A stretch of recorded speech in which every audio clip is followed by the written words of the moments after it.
everyone! Today's video, as you can probably tell from the ears and the Disney mug, because this is still a tea time with Chloe video for August, you can probably tell, and from the title obviously, that this is a Disneyland Paris themed video. I wanted to do a Q&A when I came home from my trip, and lots of people suggested it as well. It's a good way to answer everyone's questions in one go. I've got my tea, I've got my old phone, which has got screenshots of the questions on, because I'm filming on my new phone and I've got the questions on my old phone, so I'm just going to jump straight in. But for a little bit of background, I only went to Disneyland Paris for the first time last year. It had been my lifelong ambition to go, and I researched it for years, and then why are you barking?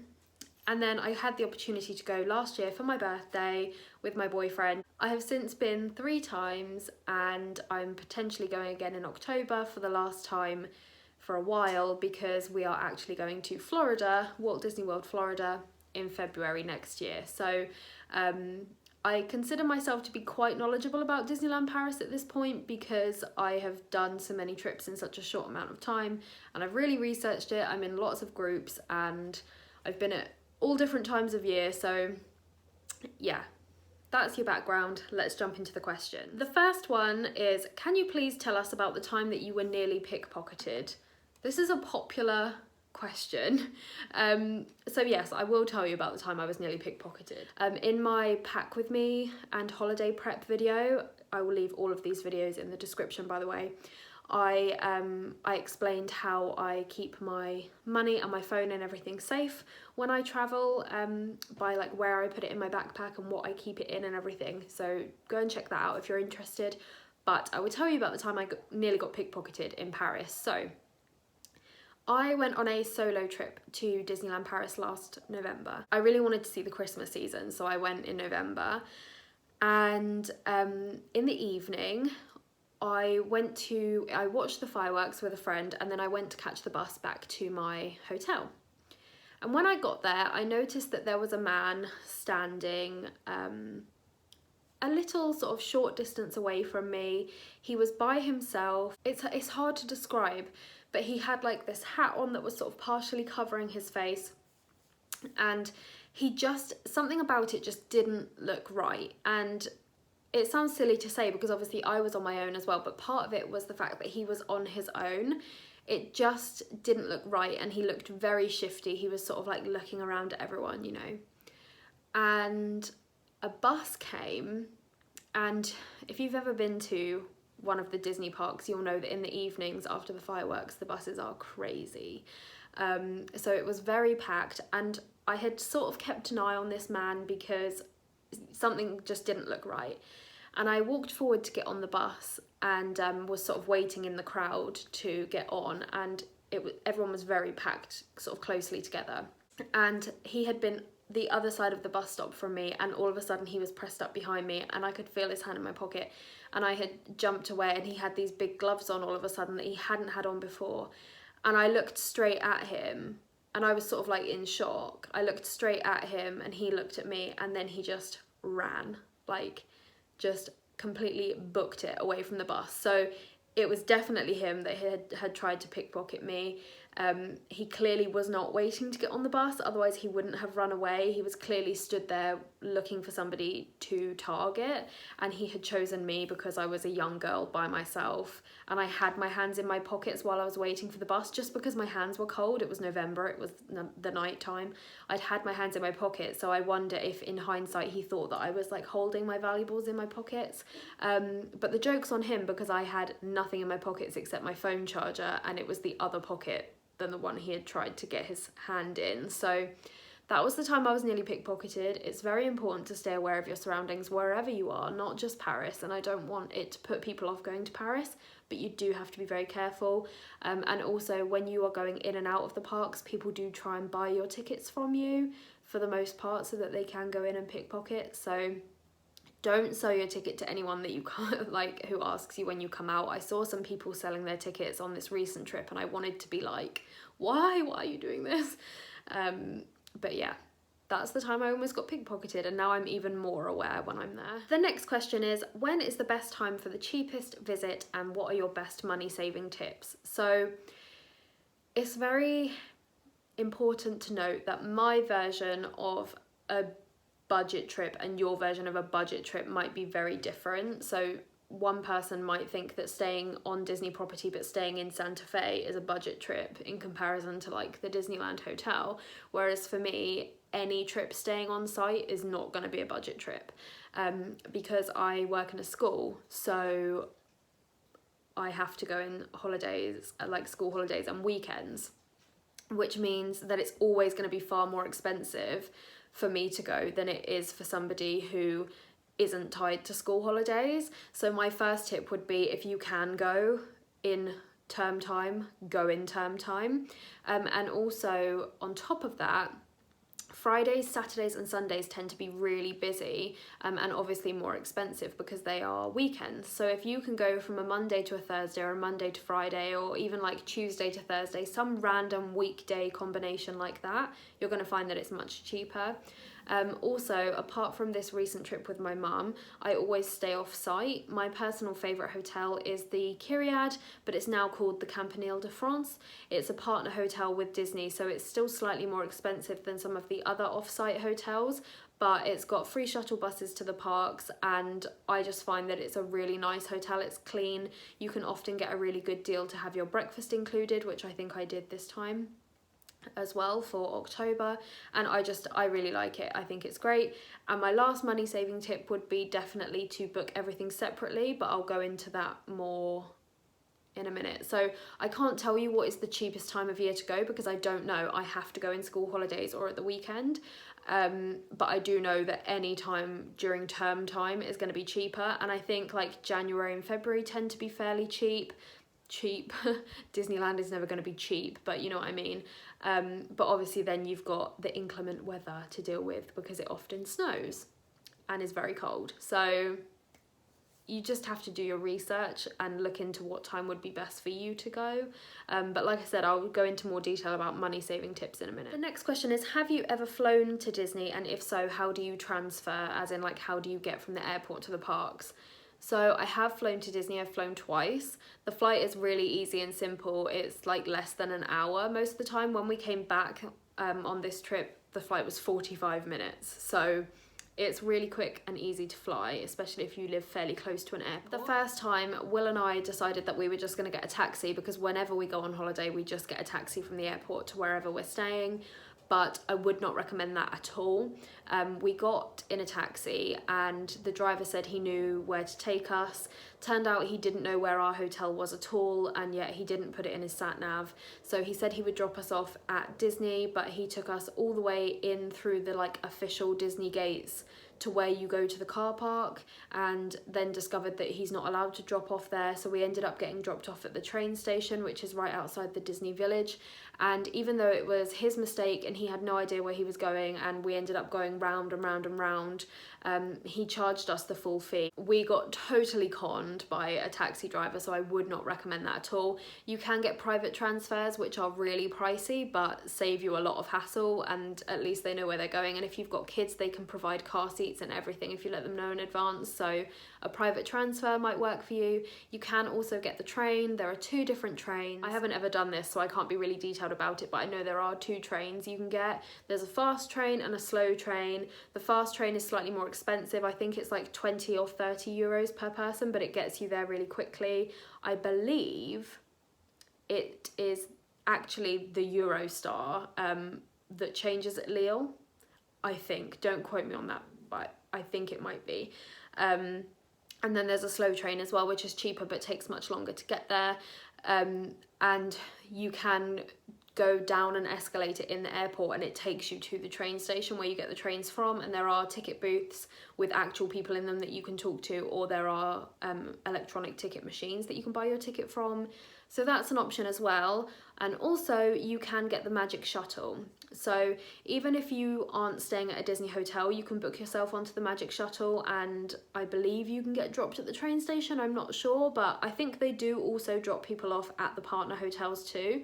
And when I went on my trip with my mum, we booked the Magic Shuttle. I think it was either £20 per person each way or £40 per person each way. I can't remember.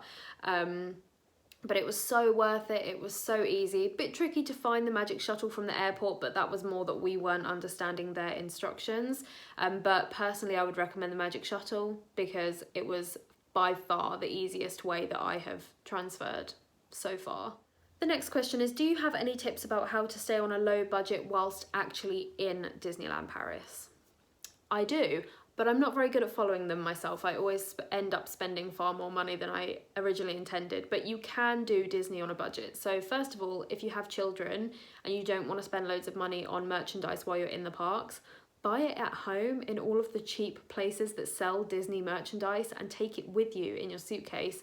And then when they want that expensive bubble wand, or they want that Mickey Mouse cap, or they want that Minnie Mouse teddy, you can just whip out the one that you bought for £10 in Asda, rather than spend loads of money in the shops at Disney. And the same thing goes for food. So I know that we all like to try Disney snacks while we're in the parks. But personally, when I went on my solo trip, my food budget was very low. So I only had one meal actually in the parks.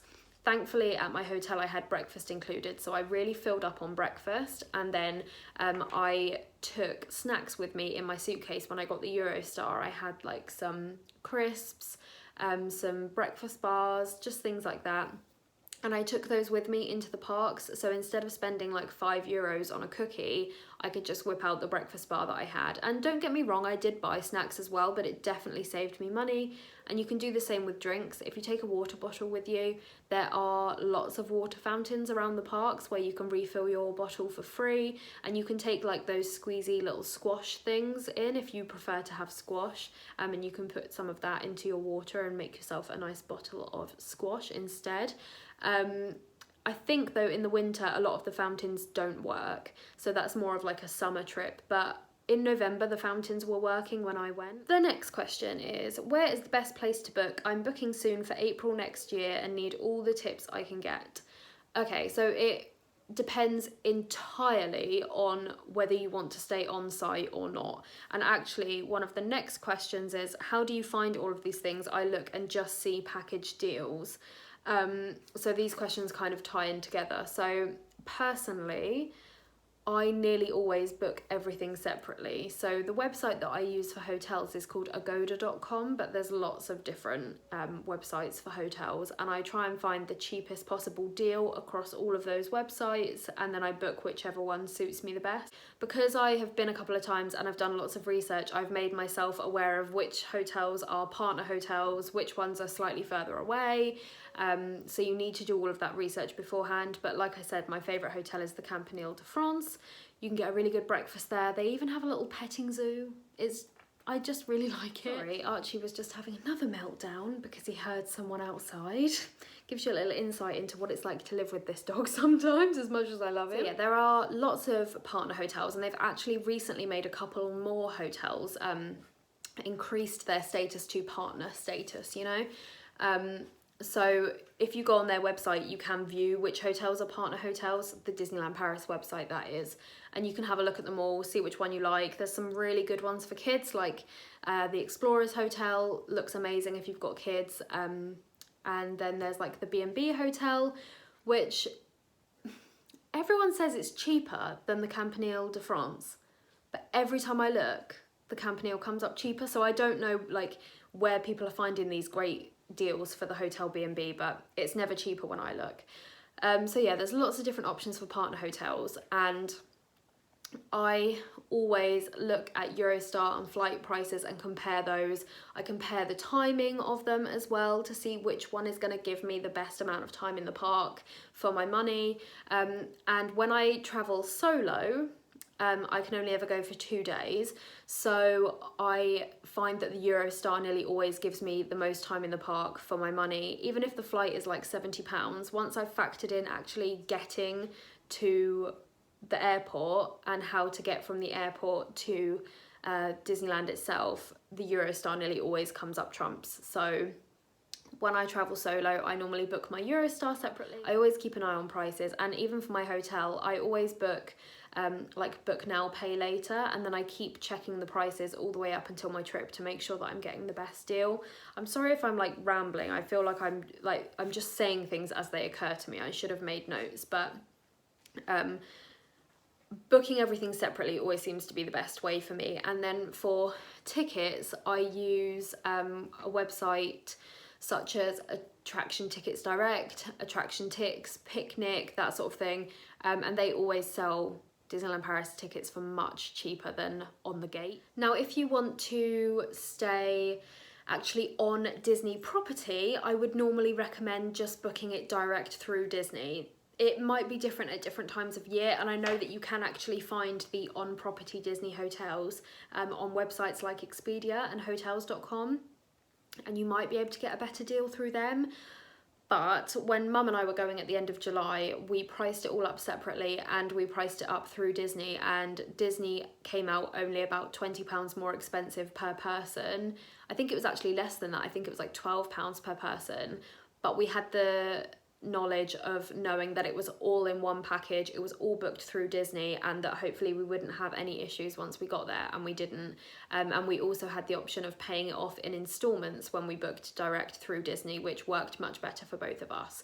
So if you're staying on site, I would normally recommend booking just direct a package through Disney. And there are other websites as well, like magicbreaks.com, Go West with Mickey, like there are other websites as well, but I tend to find that they are more expensive than booking direct through Disney. And also Disneyland do often have deals on. So at the moment they've got between 20 and 30% off of some of their hotels. And when Mum and I booked, the reason we booked when we did was because they had 35% off the Sequoia Lodge hotel. So it was cheaper for us to stay in the Sequoia Lodge with our park tickets included for 3 nights and 4 days than it was to stay in the Santa Fe, which is their normally cheapest hotel. So yeah, definitely keep an eye out for deals. I think later on in the year they also release a book 4 nights but pay for 2 deal, and I'm sure they hike the price up a little bit when they do these deals, but it still ends up being a lot cheaper than normally booking 4 nights, so keep an eye out for those as well. The next question is, I would like to know about their disability passes. How did you get one and what does it do? To get a pass at Disneyland, you need to have a dated and stamped letter from your general practitioner or from your consultant stating that you have, like, what condition you have and how it would affect your ability to queue. Or if you are in the UK and you receive, I think it's called Disability Living Allowance, so DLA, or if you have a blue badge, you can just take that DLA letter or your blue badge straight up to them and show that to them, and you will be automatically entitled to a green pass.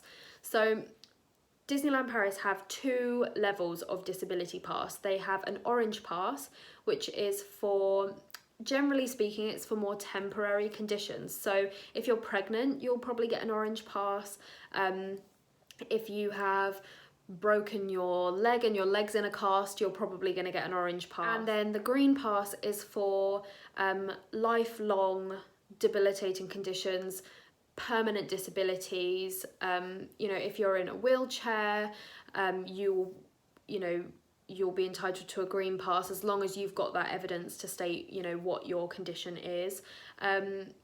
It can be quite embarrassing and invasive to have to prove to them that you need a pass. However, my experience was really positive, actually. If you're staying in a Disney hotel, you can actually get your disability pass from the concierge desk in your hotel. And you can also get it from Donald's desk at the entrance to the Disneyland park. You can also go to guest services in either park, City Hall in the Disneyland park, and get your green pass there or your orange pass there. So for reference, I have Crohn's disease and I had a really bad relapse at the beginning of the year, and I knew about the disability passes from the beginning, but I never applied for one because I was too embarrassed to, basically. Plus I'm quite stubborn and I would tell myself I didn't need one. But I really did. I would come home from every trip in agony. It would take me days and days to recover. And yeah, just generally not good. So I paid for a letter from my GP. They do often make you pay for these letters. My consultant probably wouldn't have made me pay. I probably should have gone to him, but it would have taken longer. But I paid £30 for my letter, and it basically said, this patient has Crohn's disease, which is a lifelong, incurable, debilitating condition. That was their way of saying permanent disability without saying permanent disability. So I was slightly concerned that I wouldn't get the green pass because it didn't state permanent disability. To guarantee the green pass, your letter has to state permanent disability, or you have to have a blue badge or whatever. So anything else is kind of at the cast member's discretion on the day. But had I been given an orange pass, that would have been really helpful too. And I'll explain like what the passes do in a second, because that's the second part of the question. But an orange pass would have been really helpful too. But as it is a permanent debilitating condition, I was hoping for the green pass. And then my doctor went on to explain how it would make queuing difficult for me. The concierge desk read that in the hotel. They showed me the green pass. They asked me which option they should tick to be the most helpful. There were lots of options on the back, but one of them said that the guest struggles with standing or walking for long periods, so that was the one that we ticked, and that was it. I had my green pass dated for the entirety of my trip, and I just had to keep that on me, at all times while I was in the park. So I had been told beforehand that you could use the green pass in restaurants, but honestly I wouldn't necessarily recommend that to you guys now based on my personal experience while I was there. Some cast members were really rude when I asked to use the green pass in restaurants, so for the most part we didn't use it, but yeah, in other restaurants they were absolutely fine, and they took us to a whole separate till and served us there. So restaurants are really hit and miss, but you can use the green pass for the parade, for the fireworks, for character meet and greets, and for rides. So as I said, there's two levels of disability pass. There's the green pass, which as I said is for more permanent sort of serious conditions, and then there's the orange pass, which is for more temporary conditions.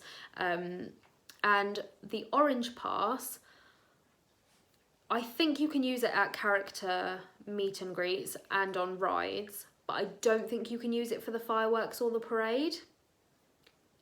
Don't quote me on that, I will have to double check it, but I think with the orange pass, it's just for like rides and meet and greets. But there was definitely somebody using it at the Mickey and the Magician show, so again, don't quote me on that. But the orange pass means that you can go up to the disabled entrance of a ride and they will give you a return time. So they will say, okay, come back at 11:15 and you can go straight on the ride, pretty much straight on the ride.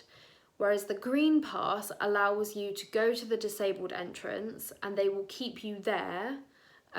You won't have to go away and have a return time. They will keep you there, and you can either go straight on the ride if it's quiet, or you might have to wait for a little while and go on the ride.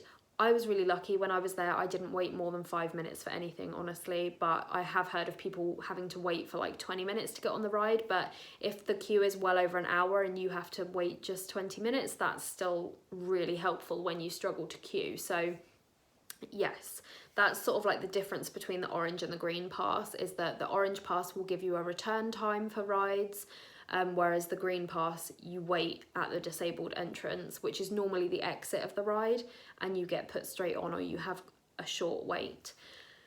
In terms of character meets, everyone is given a return time regardless of which pass you have, unless it's really quiet, in which case they might let you go straight in.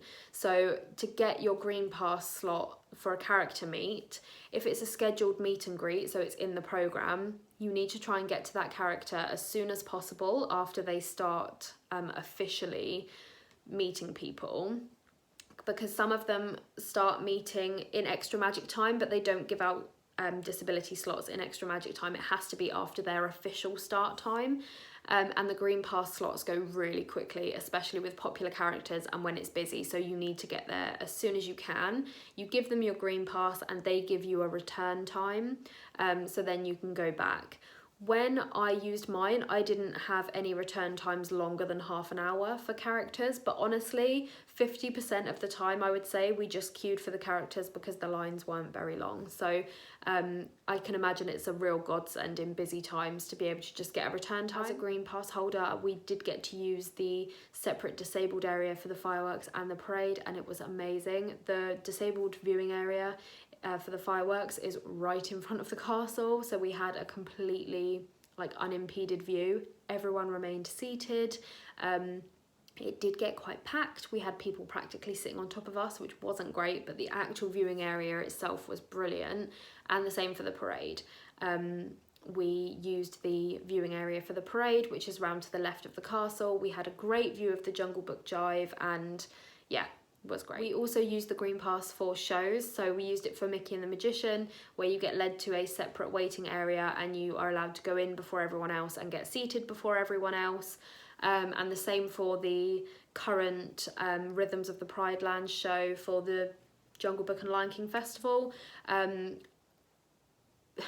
It depends when you go and how busy it is. We were so lucky. I think there was about 15 minutes until the next show, and I said to Mum, oh, should we just go and see if they've got any green pass spaces left? And we went up and they had just let the green pass people in, and they just waved us straight in, and we went straight in and sat down. But I know that some people had already been waiting there for over an hour, so to guarantee yourself a green pass space at these shows, I would recommend getting there early, but you might be lucky like us and get let straight in. So again, it's totally luck of the draw, but you can use your pass for those events, and you get let in first and you get seated first, and you have a separate area to wait and everything, which is really good. So I know, again, I've been sort of rambling, but I hope that answers some questions, and I hope that it was helpful. If you've got any more questions regarding the disability pass, just let me know in the comments and I'll answer them for you. The next question is best places to eat, where to get food.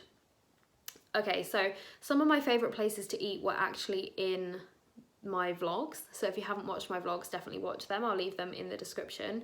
I really love, my favourite place to eat is Fuente del Oro, which is a Mexican in Frontierland. It's opposite Big Thunder Mountain, and the food in there is delicious. Thank you very much to Danny, who introduced me to Fuente del Oro on my November Christmas trip last year. So good. The fajitas are amazing, and I'm a really fussy eater, but I loved them. I'm not drawn to many of the table service restaurants in Disney, and I've actually never eaten at a table service restaurant. I am not drawn to any of those restaurants personally because I just know I wouldn't like any of the food, so I tend to stick to the more fast food places. In Florida, you'd call them quick service places. Bella Noche does really nice pizza, but apparently Colonel Hathie's also does really nice pizza, or Colonel Hathie's, I'm not sure how you say it. And also we really enjoyed the burger place inside Studio One this time, the burger place that I can never remember the name of. In terms of snacks, Main Street does so many good snacks. There's several like bakeries and sweet treat places all along Main Street, so you need to go and have a look in all of them.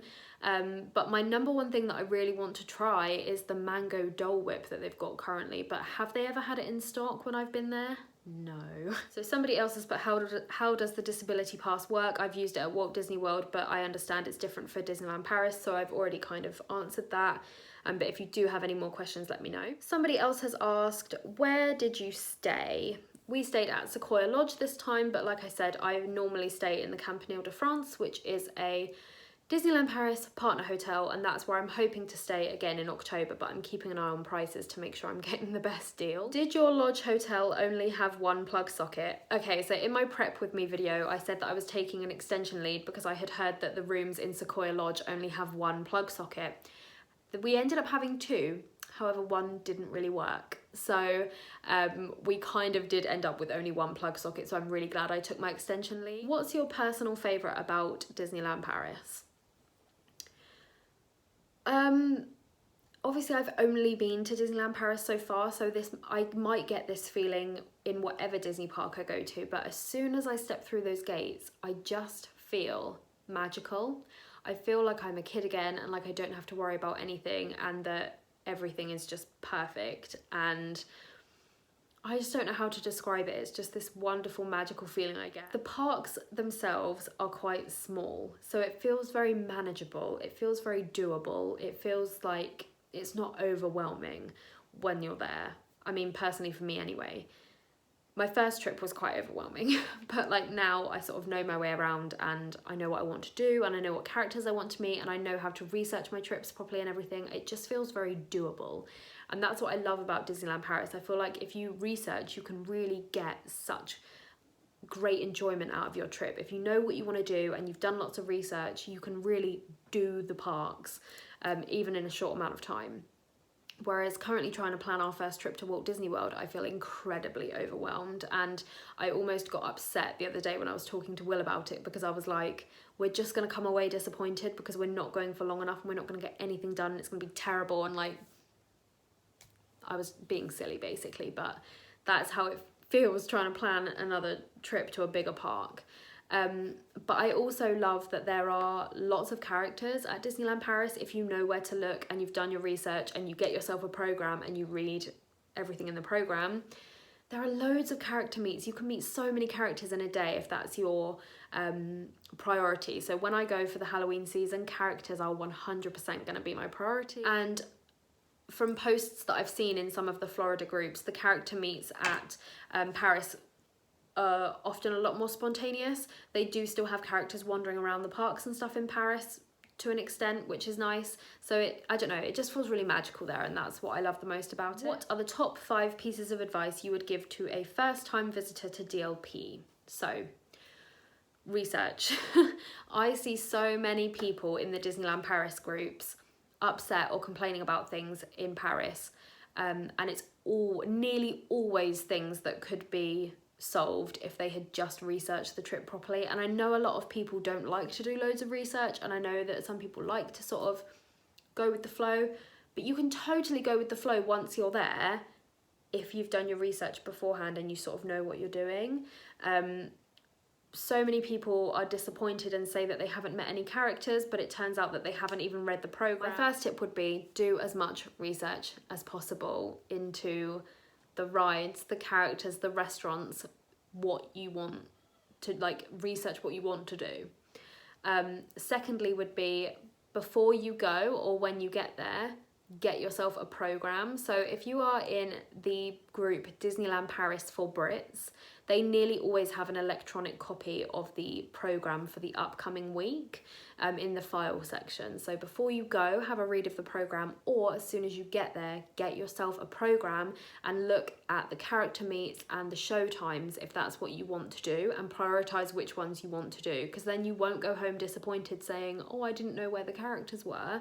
You'll know straight away because you'll have read the program. My third tip would be make sure that you see at least one show, because the shows in Disneyland Paris are amazing. My next tip would be to watch the parade and the fireworks, because the parade and the fireworks are amazing and they make up such a big part of the Disney magic. The fireworks, especially for me, are just my number one thing you have to do at least one. And my last tip would be, do all of your research, know what you want to do, but once you're there, just enjoy it and soak it all in, because when you get home, the Disney blues hit so bad. At the moment, I'm like in the depth of the Disney blues and it's so sad. So when you're there, just soak it all in and enjoy it, and take so many pictures and film things and just enjoy yourself, because it's an amazing place to be and so many people would love to go there and they don't have the opportunity, so just enjoy it. And I thought I would end with this question because it's a nice one.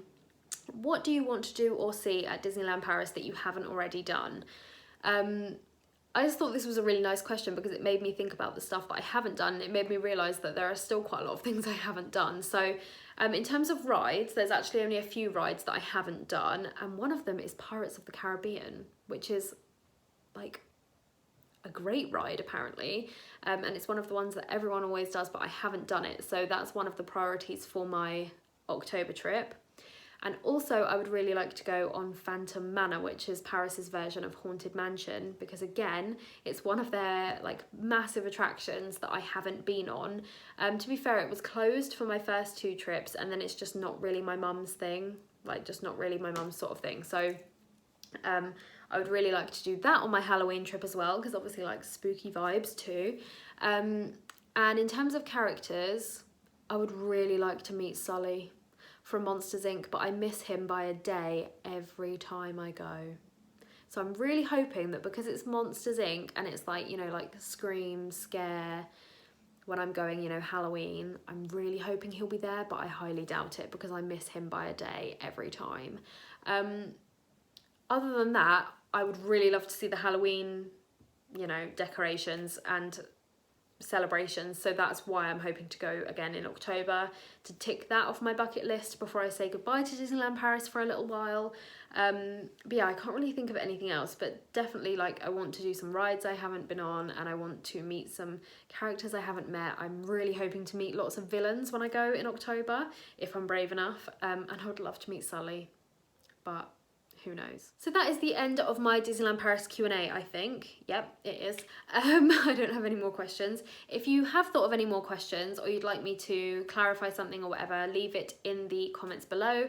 Also, if you have any questions based on Florida, let me know, because I'm in the middle of planning our Florida trip at the moment. We are approaching the 180-day mark, which is when you book like your table service restaurants and stuff. So yeah, lots of planning going on there, and I would love to share those like experiences with you as well of planning my trip to Florida. So if you have any questions, let me know. I might save them for a separate video, but I'll get back to you in the comments anyway.